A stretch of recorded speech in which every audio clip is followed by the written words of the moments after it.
Assalamualaikum warahmatullahi wabarakatuh. Alhamdulillahillazi khalaqal mauta wal hayata liyabluwakum ayyukum ahsanu amala. Asyhadu an la ilaha illallah wahdahu la syarikalah wa asyhadu anna Muhammadan abduhu wa rasuluhu la nabiyya ba'dah, amma ba'du. Jemaah subuh mushola al-dana rahimakumullah. Kembali pada pagi yang segar ini, pagi subuh barokah ini, kita haturkan terima kasih dan rasa syukur yang tiada terhingga kepada Rabb, pada Allah yang maha menggenggam jiwa-jiwa kita, Allah yang maha menetap kita pada pagi hari ini, Allah yang maha menyaksikan kita di musola ini. Mudah-mudahan senantiasa memberikan kita kesehatan dan umur yang panjang, insyaallah.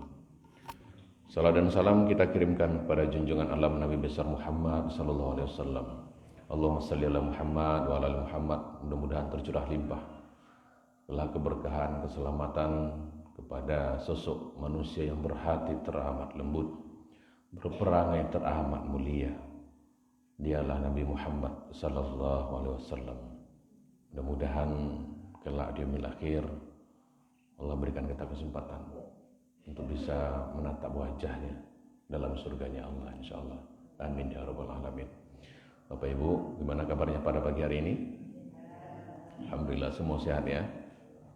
Mudah-mudahan pemirsa yang pagi ini menyaksikan kita juga dalam keadaan sehat walafiat. Amin ya rabbal alamin. Saat ini hadir sedang menonton, ada yang dari Malaysia ini, masya Allah.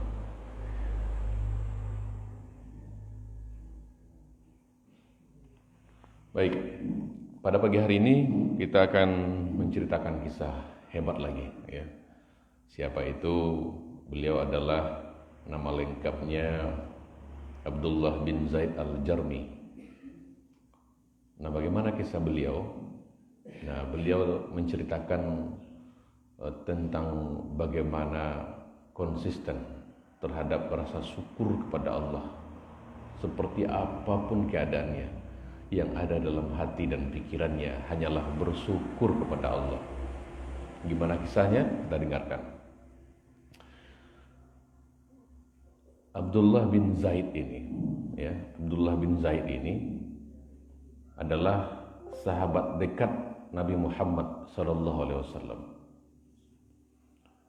Selain 4 sahabat Nabi lainnya yang kita sering dengar, siapa ya? Khulafaur Rasyidin siapa? Abu Bakar Siddiq, Umar bin Khattab, siapa lagi? Utsman bin Affan, Ali bin Abi Thalib, banyak yang lain. Ada Talha bin Ubaidillah. Nah, Abdullah bin Zaid ini dikenal juga dengan nama Abu Qilabah. Siapa namanya? Abu Qilabah. Cerita kita sebelumnya masih ingat tak? Tentang Abu Dujana, tentang Salman Al-Farisi. Kalaupun Bapak dan Ibu tidak ingat alur ceritanya, yang paling penting adalah hikmah dari cerita tersebut itu seperti apa, yang bisa kita praktekkan nilai-nilainya dalam kehidupan kita. Itu yang tidak kalah pentingnya, Bapak Ibu. Jadi ketika terjadi peperangan di daerah Syam, Abdullah atau Abu Qilabah tadi, ya, beliau merupakan prajurit Muslim yang terlepas dari rombongan dan terdampar di sebuah tanah lapang dekat pesisir. Kian hari bekal makanannya semakin menipis. Di saat dirinya tidak tahu harus kemana, hingga akhirnya dia melihat satu tenda yang berdiri di atas tanah lapang. Dia ketemu sama sebuah tenda yang berdiri di atas tanah lapang. Tanpa pikir panjang, Abdullah menghampiri tenda yang tampak kumuh itu, kan seperti itu. Dia mendapati seorang pria tua yang tidak memiliki tangan dan kaki. Masya Allah, nggak ada tangan, nggak ada kaki. Abdullah juga menyadari bahwa pendengaran orang tersebut tidak normal. Matanya rabun, hanya lidah yang masih bisa bicara.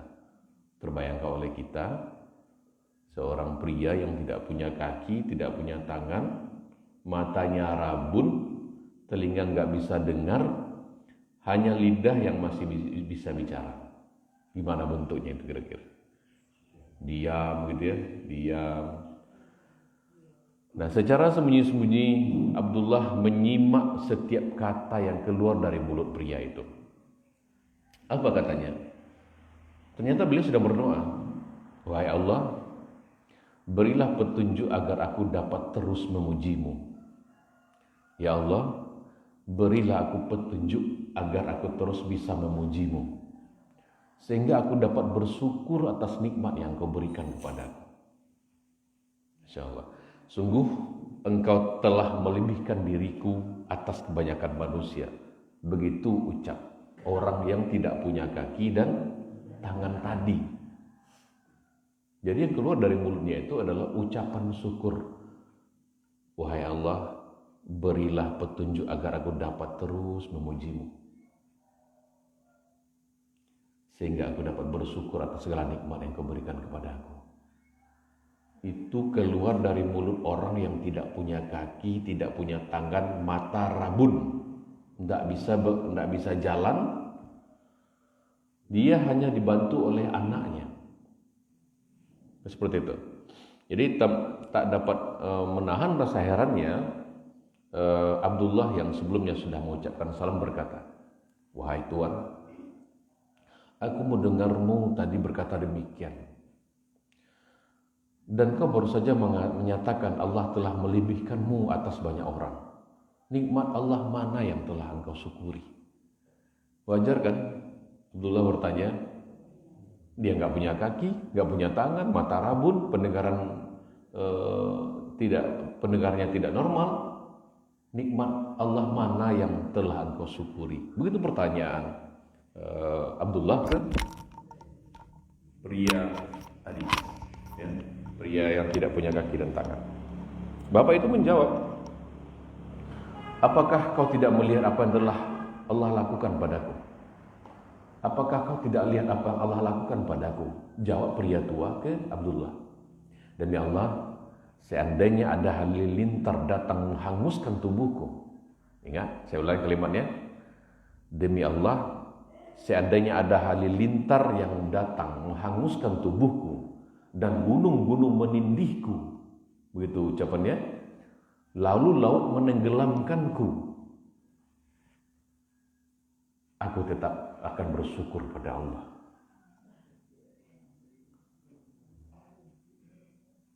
Aku memang tidak bisa berbuat apa-apa untuk menolong. Aku bahkan tidak bisa bergerak walau ada bahaya yang datang. Tapi aku punya seorang anak katanya. Dan bapak itu, dialah yang menolongku, membantuku berwudu, dialah yang menyuapiku ketika aku lapar, dialah yang memeliharaku dan memberiku minum saat haus. Aku tetap bersyukur. Nah, ternyata Abdullah bertanya, lalu mana anakmu itu? Dia jawab, sudah 3 hari aku tidak mendengarnya. Aku kehilangan dirinya. Wahai musafir, kata sang pria tadi kepada Abdullah, bisakah kau menemukannya? Ucap pemilik tenda atau ucap pria itu.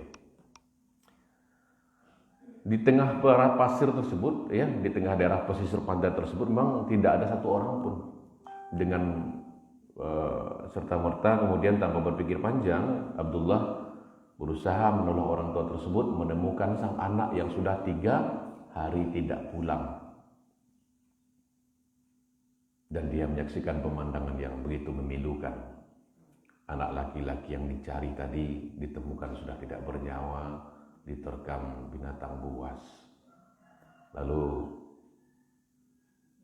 Abdullah berucap, inna lillahi wa inna ilaihi raji'un. Bagaimana caraku memberitahukan kepada orang tuanya? Bingung dia. Bagaimana caraku memberitahukan orang tuanya? Kemudian Abdullah memberanikan diri untuk menyampaikan hal tersebut. Bagaimanapun orang tuanya harus tahu bahwa anaknya sudah tidak ada. Assalamualaikum, kata Abdullah. Waalaikumsalam. Engkaukah itu tadi yang menemuiku? Karena memang penglihatannya itu kan rabun. Dia hanya bisa mendengar sedikit saja. Bisa bicara dan mendengar sedikit saja. Iya, kata Abdullah. Bagaimana pencariannya? Apakah engkau berhasil menemukan anakku? Yang sudah 3 hari aku tidak mendengar suaranya. Yang sudah 3 hari aku menahan lapar dan haus. Karena biasanya yang ngurus dia sang anak. Namun Abdullah seperti tidak sanggup menyatakan apa yang terjadi pada anak si bapak itu. Lalu Abdullah bertanya, apakah Tuan pernah mendengar kisah tentang Nabi Ayub alaihissalam? Abdullah mencoba memulai pembicaraan. Ya, jawab orang tua tersebut. Dia merupakan salah satu rasul yang mulia. Apakah kau tahu bagaimana Allah Subhanahu wa taala menguji Nabi Ayub? Dengan harta, keluarga, bahkan anak-anaknya. Dia berusaha memancing ini, memulai pembicaraan dengan bertanya tentang kisah Ayub. Ya, tentu saja aku tahu, jawab orang tua. Lantas, apakah kau juga tahu bagaimana Nabi Ayub menyikapi setiap cobaan yang diberikan Allah kepadanya? Orang tua itu menjawab, iya, Nabi Ayub itu bersabar, ya, kemudian bersyukur dan selalu memuji Allah meskipun cobaan datang silih berganti. Bahkan Nabi Ayub alaihissalam pun dijauhi sahabat-sahabatnya. Tanya Abdullah, benar, ia pun tetap bersyukur. Dia tetap bersyukur pada Allah Subhanahu wa taala. Lalu dia curiga ini, orang tua ini. Apa maksudmu menceritakan soal Nabi Ayub alaihissalam secara tiba-tiba kepada aku? Ada apa? Kata orang tua tadi. Kata ayah si bapak yang tidak punya kaki dan tangan tadi. Ya, akhirnya Abdullah menjawab, aku telah menemukan anakmu, wahai orang tua. Wahai Tuhan, aku telah menemukan anakmu. Namun sayang, saat kutemukan dirinya sudah tidak bernafas. Jasadnya ada di antara gundukan pasir yang diterkam kawanan binatang buas.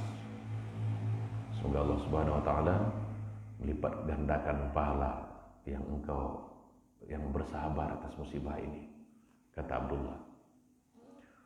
Apa jawaban? Kira-kira jawaban seorang ayah mendengar anaknya yang diterkam oleh binatang buas dan sudah meninggal, kira-kira apa kira-kira? Jawaban seorang ayah yang diberitahukan bahwa anaknya sudah meninggal. Kira-kira gimana respon seorang ayah gitulah atau ibu mendengar anaknya lah meninggal. 3 hari tidak pulang, tiba-tiba dapat kabar anak sudah meninggal dunia. Kira-kira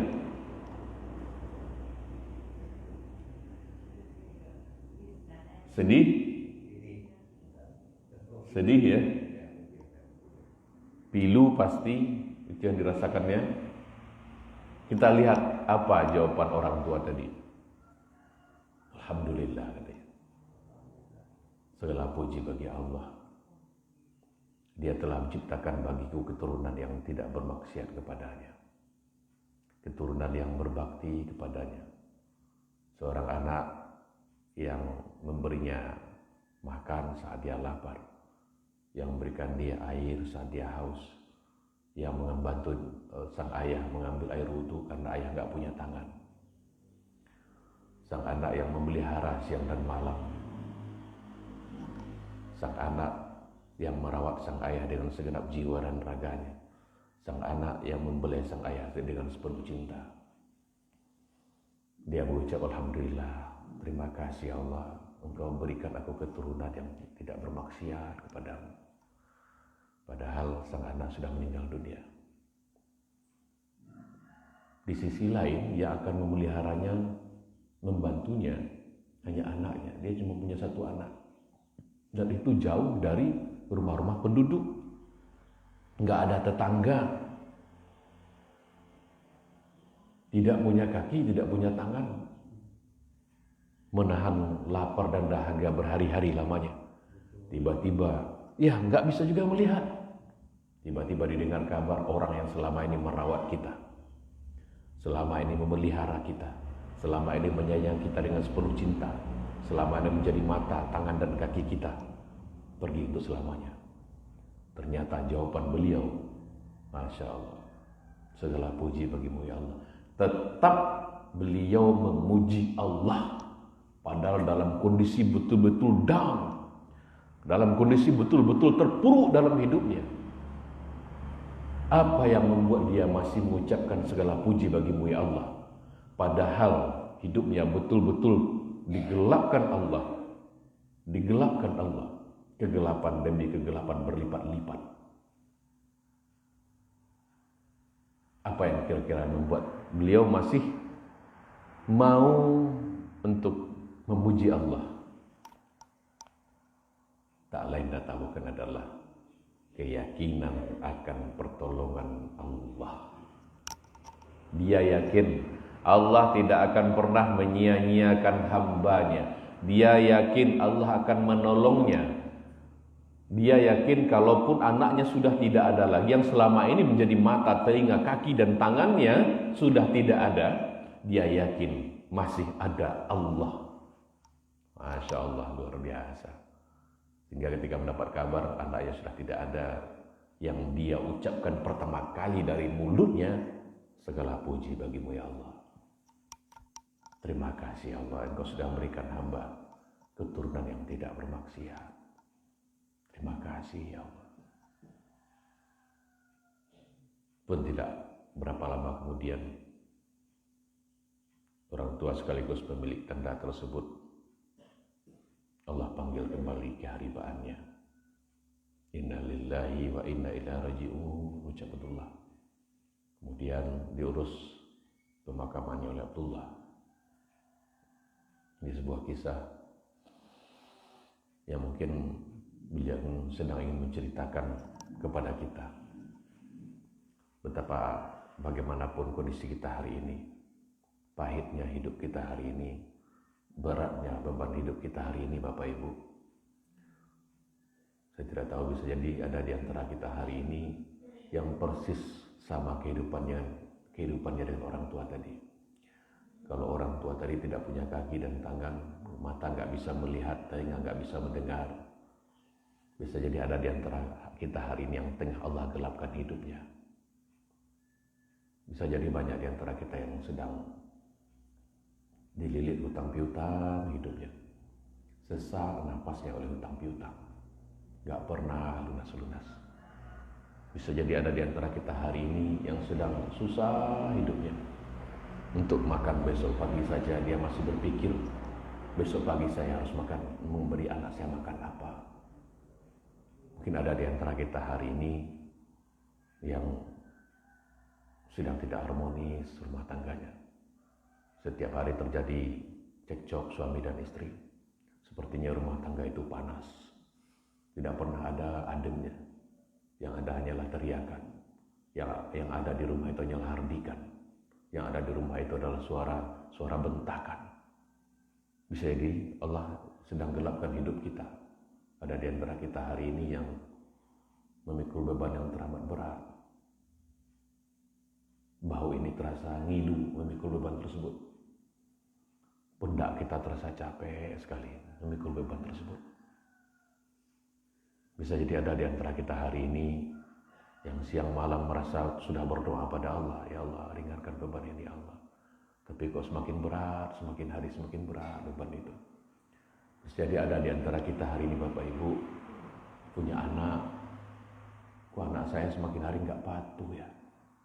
Kok anak saya semakin hari semakin hari kok nggak taat ya pada saya. Kok anak saya sudah mulai melawan ya. Bisa jadi ada di antara kita hari ini yang sedang berusaha untuk merubah keadaan ekonomi keluarganya tapi gagal terus. Walau-alam, saya tidak tahu kegelapan seperti apa yang Bapak dan Ibu hari ini rasakan. Tapi seberat apapun, segelap apapun, sekelam apapun itu, ingat kisah tadi. Ingat kisah Abdullah tadi. Dia tidak punya kaki Bapak Ibu. Gak punya tangan. Mata gak bisa lihat. Telinga gak bisa dengar. nggak bisa jalan, nggak bisa ngurus diri sendiri. Yang mengurusnya anaknya sudah mati. Lalu masih ada rasa syukur pada Allah. Terima kasih ya Allah. Segala puji bagimu ya Allah.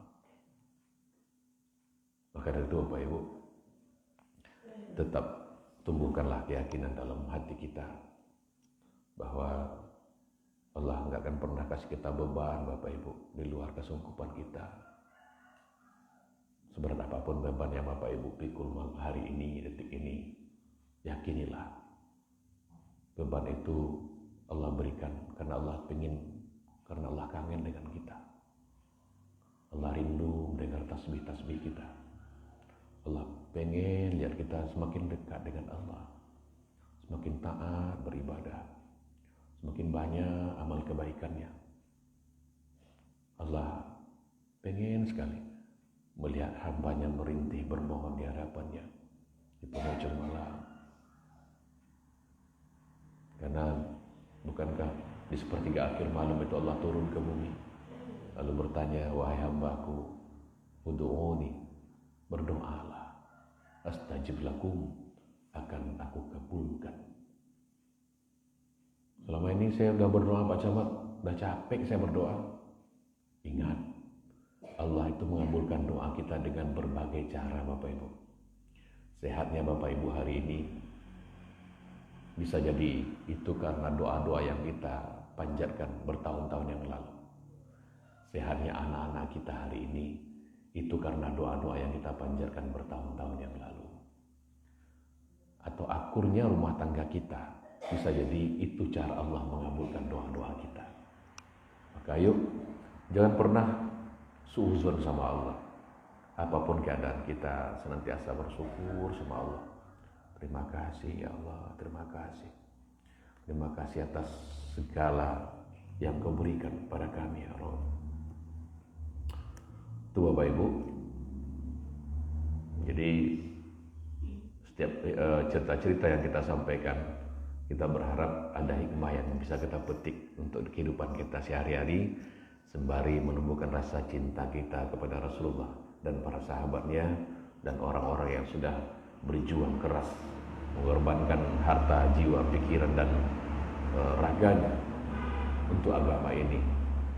Kalau kita lihat, kalau mau kita membandingkan sejenak, apa sih yang sudah kita lakukan buat agama kita? Apa jawaban kita Bapak Ibu? Kalau dulu Abu Bakar menghabiskan seluruh hartanya buat perjuangan. Kalau dulu Umar mempertaruhkan nyawanya. Kalau dulu Mus'ab bin Umair wafat di medan Uhud, bertarung melawan musuh kaum kafir Quraisy, menghadang ya, kilatan pedang, desingan anak panah, dan akhirnya dia tumbang di medan tempur. Pertanyaan kita hari ini, apa yang sudah kita lakukan Bapak Ibu untuk agama ini? Kalau sekiranya kelak Allah bertanya kepada kita tentang itu, apa yang harus kita jawab? Maka dari itu, tetaplah istiqomah dalam kebaikan Bapak Ibu.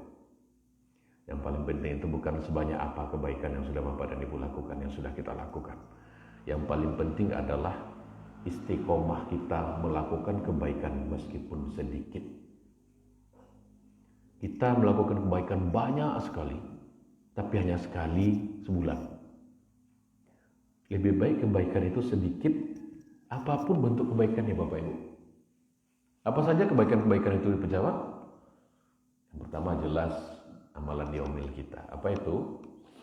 Sholat kita. Apalagi? Salat sunat qobliyah ba'diyah. Apalagi? Duha kita.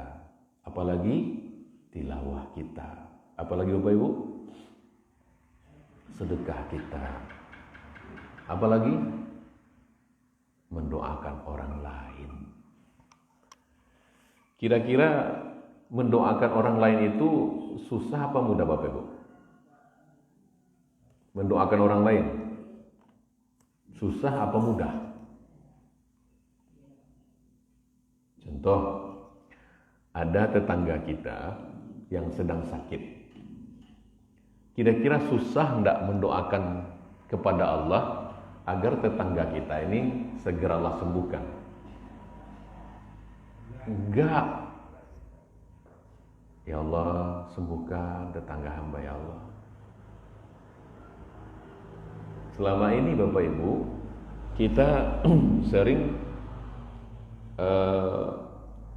berdoa untuk diri kita. Mulai hari ini belajarlah mendoakan orang lain, dan itu merupakan kebaikan. Ada orang yang mungkin susah hidupnya, ya Allah bantu, ya Allah hidup si Anu, sebutkan namanya. Ya Allah ringankan bebannya, ya Allah sembuhkan dia ya Allah. Tapi awak tidak pandai bahasa Arab berdoa apa cuma bahasa cacang, bahasa durian kapih.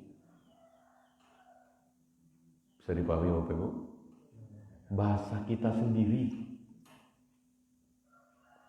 Baik, sudah jam 6 lewat rupanya. Kita akhiri dengan doa bersama.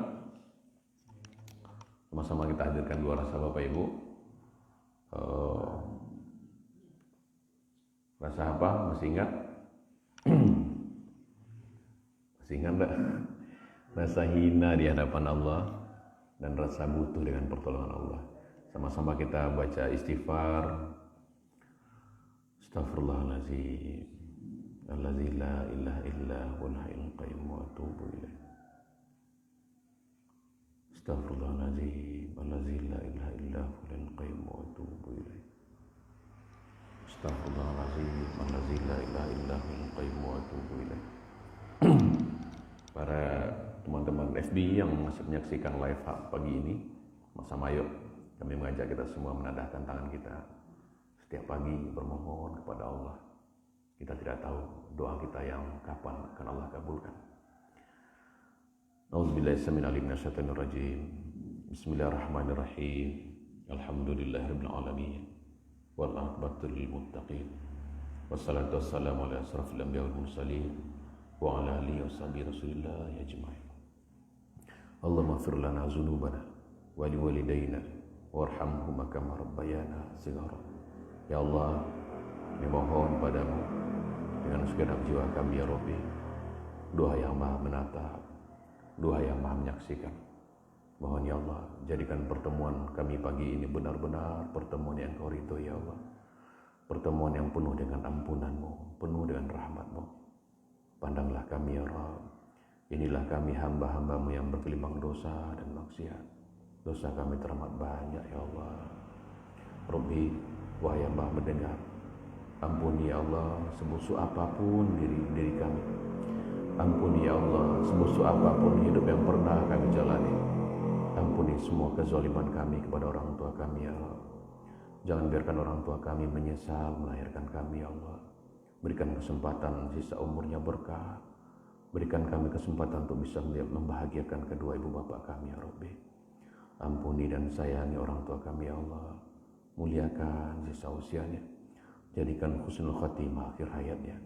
Jadikan mereka ahli surgamu ya Allah. Allah, ampuni guru-guru kami, para ustadz, para ulama yang menjadi jalan kami bisa mengenalmu ya Rabbi, mengenal jalan pulang padamu. Muliakan keluarganya dan keturunannya ya Allah. Allah, ampuni hamba-hambamu yang berbuat baik kepada kami, yang terang-terangan dan yang